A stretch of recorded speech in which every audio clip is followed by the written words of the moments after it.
எனக்கு ரொம்ப மன வருத்தமான ஒரு விஷயம் என்னன்னா, பிரசாந்துடைய திருமண வாழ்க்கை தான். இருப்பா, ஏய் இரா தள்ளு, நல்ல பின்னாடி Vani, you are behind the screen. Sir இந்த படம் சக்ஸஸ் ஆச்சுன்னா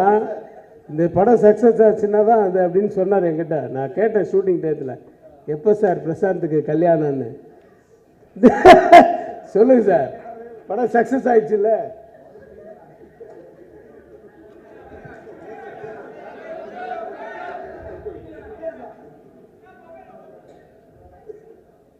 எனக்கு ரொம்ப மன வருத்தமான ஒரு விஷயம் என்னன்னா, பிரசாந்துடைய திருமண வாழ்க்கை தான்.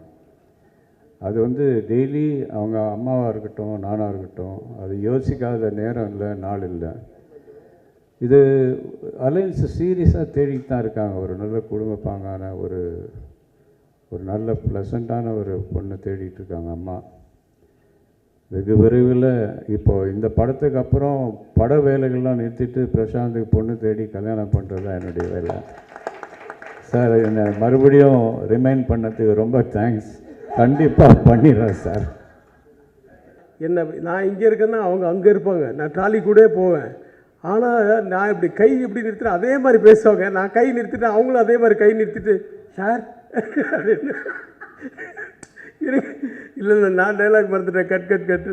கமல் சார் சிக்கனை 2 ஃபோர்க்கில் அப்படி பண்ணிகிட்டு இருந்தார். போயிட்டு இன்னும் சாகலை, சிக்கன் சார் இன்னுமா சாகலை அப்படின்ட்டு போகிறார். வனிதா கொஞ்சம் வந்தாலும் பின்னிட்டாங்க. உனக்கு 16 முட்டை கேட்குதாடா அவனுக்கு. அந்த இடம்லாம் செம்ம கிளாப்ஸ் தேட்டர். எங்கே நம்ம பார்த்த ப்ரிவியூ தேட்டர்லேயே கிளாப்ஸ் அங்கே. நிக்கில், நீ வந்தால் ஸ்பீக்கரே பயப்படுது.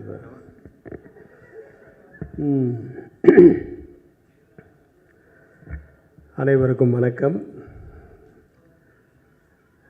மீடியா ஒரு மாதிரி ஷாக்காக இருக்குது, அப்படியே போயிட்டே இருக்குது. இனிமேல் இந்த ஹால்லாம் பத்தாது, விரிஞ்சிக்கிட்டே இருக்குது.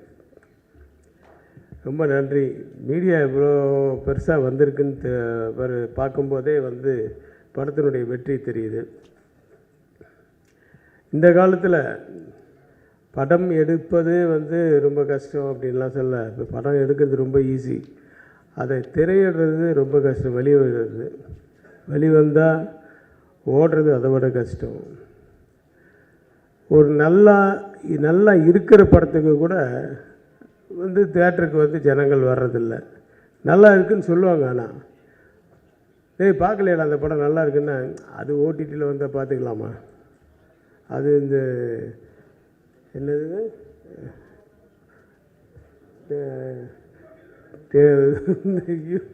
யூடியூப்பில் இது பைரசி எல்லாம் தமிழ் ராக்கர்ஸில் பார்த்துக்கலாம். அப்புறம் டெலிகிராமில் டவுன்லோட் பண்ணி பார்த்துக்கலாமா, இப்படி தான் இருக்காங்க ஜனங்க.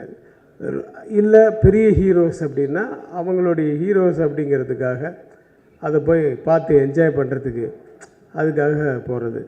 அதை மீறி ஒரு படம் ஓடுது அப்படின்னா அதை பெரிய டாப் ஸ்டார் இன்றைக்கி பெரிய மார்க்கெட்டில் இருக்கிற ஹீரோஸாக இருந்தால் தான் அந்த அளவுக்கு கூட்டம் வரும். அதுக்கப்புறமா கொஞ்சம் எக்ஸ்டெண்ட் ஆகும். அதை மீறி போகுதுன்னா ரொம்ப பர்சன்டேஜ் ரொம்ப கம்மி. அப்படி இந்த படம் மீறி ரிவ்யூஸ் மட்டும் இல்லை, பத்திரிகையாளர்களுக்கு ரொம்ப நன்றி. யாருமே தப்பாகவே சொல்லலை இந்த படத்தை பற்றி.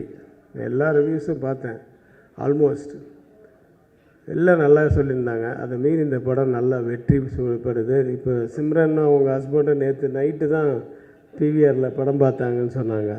டிக்கெட்டு முதல்ல ஒரு 60% தான் இருந்துச்சு. சரி பார்த்துட்டு நிதானமாக போகலான்னு நான் 10 மணிக்கு தான் ஷோன்னு சொல்லிட்டு 9:50 போகிற ஃபுல்லாகிடுச்சு.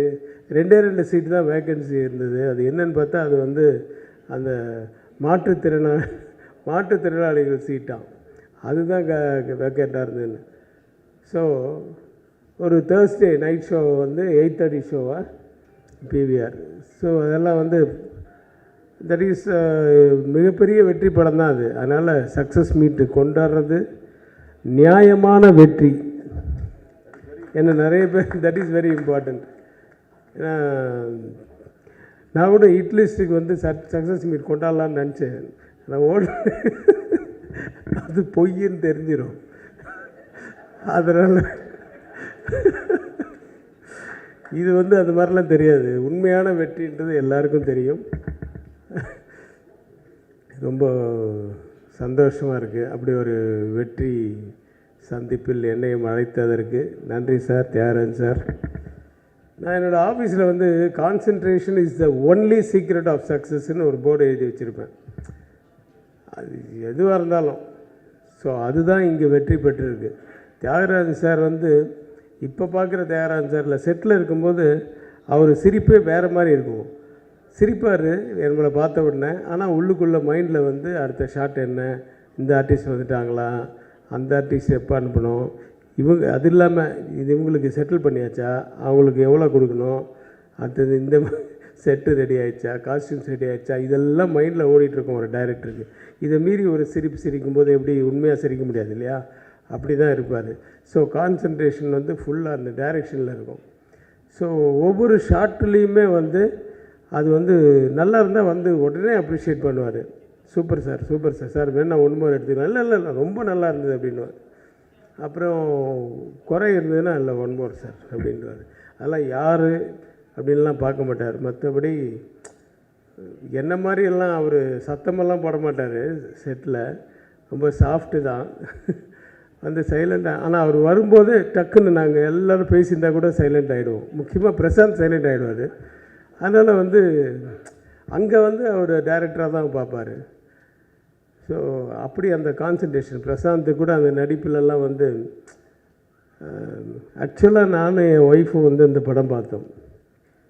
என் ஒய்ஃப் சொல்கிறாங்க, பிரசாந்த் என்ன ஒரு மெச்சூரிட்டி லெவல் வந்துச்சுங்க அப்படின்றாங்க.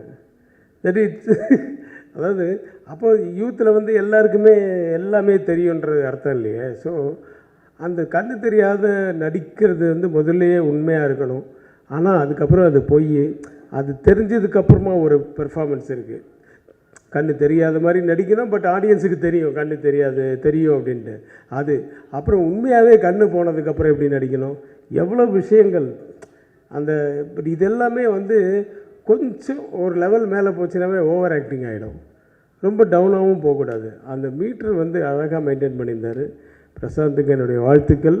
மேலும் பல படங்களை பண்ணணும், மிகப்பெரிய வளம் வரணும் அப்படின்றது நான் வேண்டிக்கிறேன். சிம்ரன் வந்து கொண்டாட்டம் தான் எனக்கு ஞாபகம் வந்தது. முதல்ல அவங்க கொண்டாட்டம் பண்ணுறதுக்கு ஆக்சுவலாக வந்து அதுக்கு முன்னாடியே ஒரு படம் வந்து இப்போ தர்ம சக்கரம்னு நினைக்கிறேன், அதுக்காக வந்து நான் அவங்கள பார்த்தேன் பாம்பேயில். அதுக்கப்புறம் அதை விசாரித்து அப்புறம் கொண்டாட்டமில் அர்ஜுன் படம். ஆக்சுவலாக ராமோஜி ஃபிலிம் சிட்டியில் எடுத்த முதல் தமிழ் படம் கொண்டாட்டம் தான். அப்போ அந்த படம் ஷூட்டிங் போதெல்லாம் தமிழ் சுத்தமாக வராது. ஸோ ப்ராம்ப்டிங் தான் யாராவது. ஸோ ப்ராம்ப்டிங்னும் போது, சார் நீங்கள் ப்ராம்ப்டிங் பண்ணுங்கள் சார், நீங்கள் ப்ராம்ப்ட் பண்ணுங்கள் அப்படின்வாங்க. சரி, நான் இதுக்காக நான் டைலாகை மைஹார்ட் பண்ணிக்கிட்டு நான் சொல்லுவேன். எனக்கு வந்து ஒரு நான் ஏதாவது பேசும்போது கையெல்லாம் அப்படியெல்லாம் அந்த ஆக்ஷன்லாம் வந்து நேச்சுரலாக வரும் இல்லையா? அந்த மாதிரி உனக்கு இந்த வீடு பெருசுன்னா, உனக்கு அந்த இது பெருசுன்னா, அது தாத்தா அது பெருசுன்னா, அதுக்காக நான் அப்படின்னு நான் டைலாக் மறந்துட்டேன்னா என்ன, நான் இங்கே இருக்கேன்னா அவங்க அங்கே இருப்பாங்க, நான் ட்ராலி கூட போவேன். ஆனால் நான் இப்படி கை இப்படி நிறுத்திட்டு அதே மாதிரி பேசுவாங்க, நான் கை நிறுத்திட்டு அவங்களும் அதே மாதிரி கை நிறுத்திட்டு சார் அப்படின்னு எனக்கு இல்லை இல்லை நான் டைலாக் மறந்துட்டேன், கட் கட் கட் அப்படின்னு. அதுக்கப்புறம் அதே மாதிரி ஸோ அந்த பாடி லாங்குவேஜ் கொண்டு, ஆனால் அவங்க இங்கே தான் பார்க்கணும், ஆனால் இங்கே என்ன நடக்குதுன்றது பார்ப்பாங்க. ஸோ ஐ வந்து அதையும் பார்க்கும், அந்த பாடி லாங்குவேஜ் அதே மாதிரி பார்த்து அதையும் ப்ராம்ப்டிங்கில் அதையும் யூஸ் பண்ணிப்பாங்க. அப்படிப்பட்டவங்க இன்றைக்கி வந்து பேசிட்டு வந்து கேட்குறாங்க, எப்படி பரவாயில்லையா சார் இப்போ என் தமிழ் அப்படின்னு. அது அந்த ஒரு 2 படத்துலேயே நட்புக்காகவே நல்லா பேச ஆரம்பிச்சிட்டாங்க. அப்புறம் பஞ்சதந்திரம் கேட்கவே வேணாம், அது வந்து ரொம்ப நல்லா பண்ணாங்க. அப்புறம் ஒரு தெலுங்கு படம் வேறு பண்ணோம், பாவா நச்சாடு. இல்லை இல்லை பாவா நச்சாடு, நாகார்ஜுனா. ஸோ தெலுங்கு தமிழ்லாம் இப்போ பின்னுறாங்க. 29 வருஷம்தான் ஆச்சா நீங்கள் வந்து? இன்னும் மலர், நீங்கள் இன்னும் 30 வருஷம் வேண்டிக்கிட்டு இருக்கீங்க. அதாவது ஒரு ஸ்டேஜுக்கு அப்புறமா நமக்கு வந்து நடிப்பு வந்து இவங்களுக்கு நல்லா வரும் அப்படின்னு தெரிஞ்சிட்டா அவங்க சினிமா விடாது. நீங்கள் சினிமா விட்டு போகணுன்னு நினச்சா கூட சினிமா விடாது. நாகேஷ் சாரெல்லாம் கடைசி வரைக்கும் நடிச்சுட்டு தான் இருந்தார். தசாவதாரம் தான் அவருடைய கடைசி படம். அப்போ நடக்கிறதுக்கே பயப்படுவார். ஏன்னா அப்போ அவருக்கு கண் பார்வை கொஞ்சம் குறைஞ்சிருச்சு.